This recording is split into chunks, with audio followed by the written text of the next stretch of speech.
On va justement parler de cet euro-dollar avec notre invité qui est en duplex, Stéphane Soluteuil, donc responsable des sites Technibourse et Robo.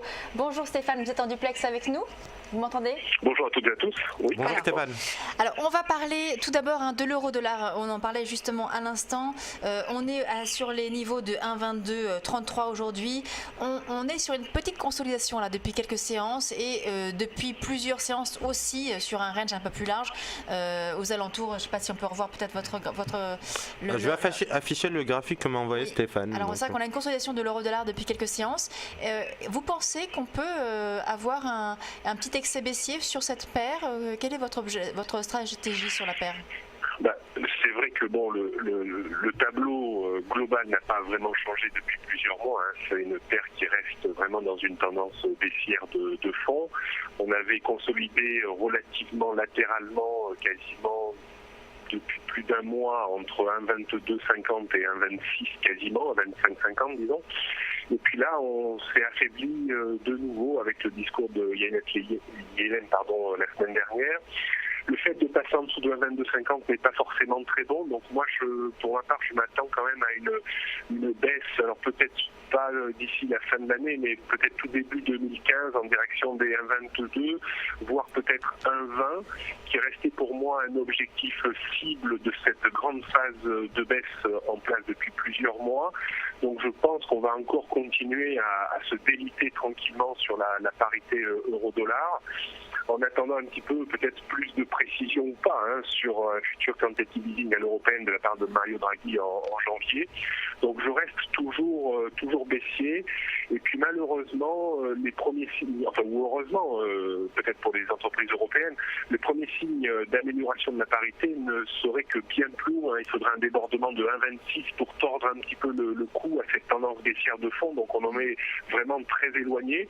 Mais j'aurais toujours tendance à viser la baisse.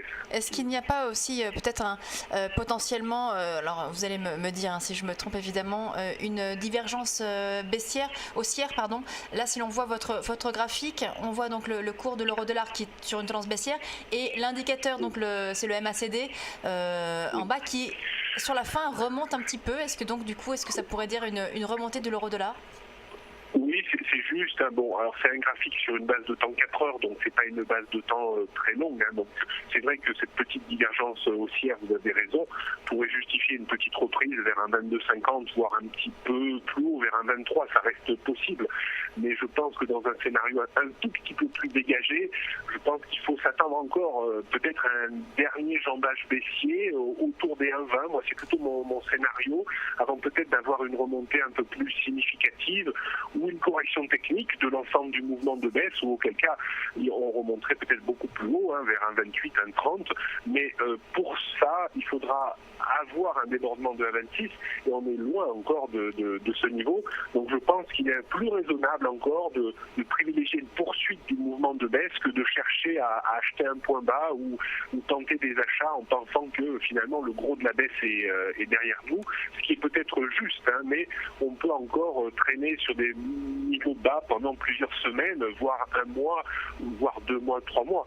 Donc moi j'aurais tendance plutôt à viser encore une poursuite de la baisse, et 1,20 me semblerait vraiment le niveau où le cycle baissier serait parfaitement accompli avant peut-être une reprise plus durable. Alors Stéphane, je vous rejoins complètement dans votre lecture, puisque je le disais également il y a quelques instants, l'orientation privilégiée à court terme reste baissière sur l'euro-dollar. Toutefois, comme le souligne Lucie à l'instant même, on peut avoir des reprises techniques en intraday, donc des opportunités à très très court terme dans la journée, et donc une reprise potentielle qui peut nous emmener jusqu'à un 26, puisque c'est ce niveau qui invaliderait la tendance baissière en cours à court terme. Est-ce que vous êtes plutôt d'accord avec cette lecture justement? Est-ce que vous pensez que si on a des opportunités en intraday de reprise, on peut essayer de grappiller quelques pips à chaque fois, plutôt que d'attendre éventuellement pour se positionner à court terme et en ne faisant rien sur cette paire-là? Oui, moi je pense que remonter vers un 26 dans l'immédiat me semble un petit peu compliqué, mais je pense qu'on pourrait trouver des premiers niveaux peut-être de vente à découvert pour viser de nouveau une baisse. Entre un 22,50 et un 23, ça ne me gênerait pas trop de chercher à vendre à découvert dans cette zone pour de nouveau viser au moins un affaiblissement. Alors là, peut-être pour la fin de l'année, sur un 22, on pourrait... Alors, si vous rentrez à un 22,50 ou un 23, vous positionnez votre stop à quel niveau? On va le mettre à un 23,50, un 23,60, ça serait suffisant à mon sens, puisqu'un 23,60 était un niveau de résistance relativement important ces derniers temps et qui aura certainement du mal à être débordé compte tenu de la rupture de ce point bas qu'on avait touché vers le 7 décembre à 1,2250. Donc on pourrait tout à fait bâtir une stratégie plutôt vendeur entre un 22,50 et un 23 avec un stop à un 23,60 pour viser un 22 d'ici la fin de l'année. Très bien, merci beaucoup Stéphane. Alors on va parler maintenant d'un autre actif qui est le CAC 40. Évidemment, on a vu ce matin une ouverture en hausse. On en parlait avec vous justement tout à l'heure dans Direct Marché à 9h. Vous nous donniez votre stratégie sur le CAC en nous disant que bien voilà, on pouvait avoir donc une hausse même si vous étiez plutôt sur un avis modéré d'une hausse de l'indice parisien. Comment est-ce qu'on peut jouer aujourd'hui ce CAC 40 ? Je pense en fait qu'on va vers quand même une trêve des confiseurs, on y est quasiment, donc je m'attends pas à des variations très importantes, hormis peut-être encore cet après-midi, parce qu'il y a quand même des chiffres importants en provenance des États-Unis. Oui, notamment le PIB américain. Moi, je suis quand même plutôt optimiste sur le CAC 40. Je l'étais déjà la semaine dernière, lorsqu'on avait eu vraiment de nouveau ce trou d'air où je disais on va certainement finir l'année quand même sur des niveaux bien supérieurs. On est quand même revenu vers les 4300 points, c'est quand même pas mal, alors qu'on était quasiment à 3900 il y a quelques jours encore. Donc moi, je pense qu'on peut se permettre d'acheter entre 4200 et 4250 points le CAC 40, parce que j'imagine bien que l'on termine l'année vers les 4300, voire 4350 points dans le meilleur des cas. Donc pour aujourd'hui, je serais plutôt acheteur sur repli vers 4240 points environ. Là, on est quand même encore un peu à une vingtaine de points de ce niveau, mais je reste plutôt avec un biais légèrement haussier. Je pense pas qu'on aura vraiment une hausse de 2, 3, 4 ou 5% d'ici la fin de l'année, mais finir autour des 4300, 4350, ça ne m'étonnerait pas.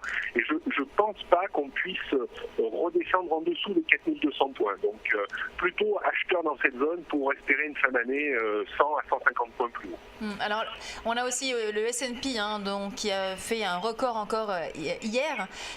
Tous les indices américains donc, ont fait des records. Vous êtes également optimiste, vous êtes haussier sur cet indice américain ?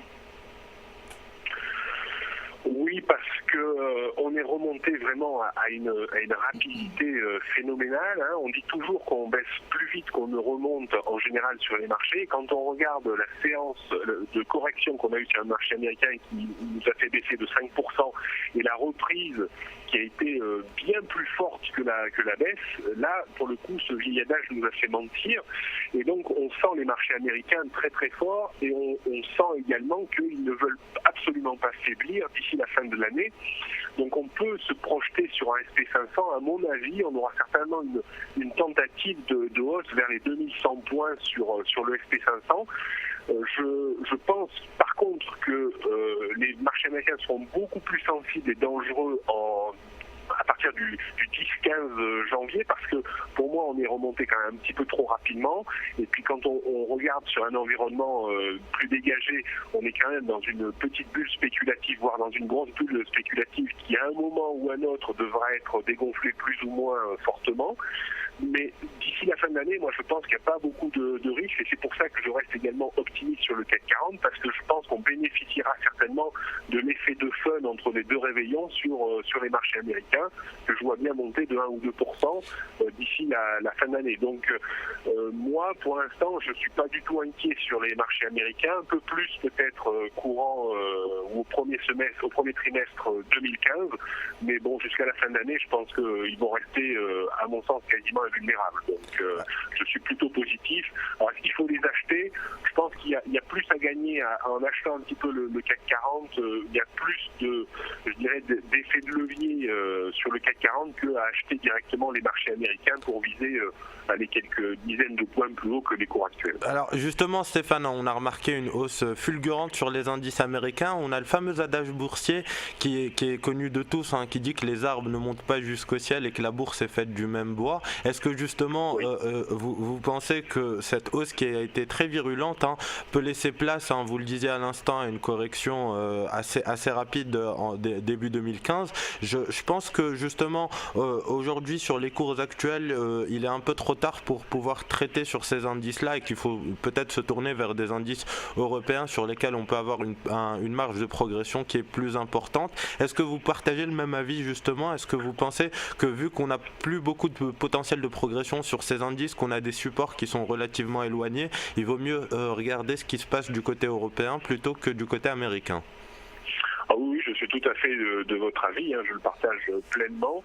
Je pense qu'il faut de toute façon laisser filer la reprise qu'on aura sur les marchés US, mais plutôt privilégier l'investissement sur le CAC 40 qui aura certainement un effet de levier peut-être un petit peu plus important d'ici le 31 décembre. Par contre, un petit biais contrarien que j'aurais tendance à conseiller, voire à prendre moi-même, c'est si on atteint par exemple sur le SP500 les 2100 points avant de la fin d'année et que les 2-3 premiers jours de janvier sont très positifs sur les marchés américains, j'aurais tendance à me mettre plutôt vendeur à découvert pour travailler une correction plus ou moins violente à partir du 10-15 janvier qui pourrait nous amener jusqu'à mi-février, voire un peu plus loin, parce que comme vous le dites, les arbres ne montent jamais jusqu'au ciel. Là, on a une reprise à court terme qui est fulgurante et quand on regarde en plus sur un horizon de temps dégagé, on voit qu'on est sur des pentes ascensionnelles qui ressemblent à celles qu'on avait vécues avant l'explosion de la bulle Internet en 2000. Donc on peut raisonnablement se dire qu'il est possible qu'on ait une correction qui se voit peut-être un peu plus que d'habitude et pourquoi pas entre le 15 janvier et le 15 février parce que historiquement et cycliquement, c'est jamais une période hyper favorable pour les marchés d'actions, surtout quand ils ont monté en fin d'année. Merci Stéphane Soluteuil, donc responsable des sites Tech des Bourses et Robo.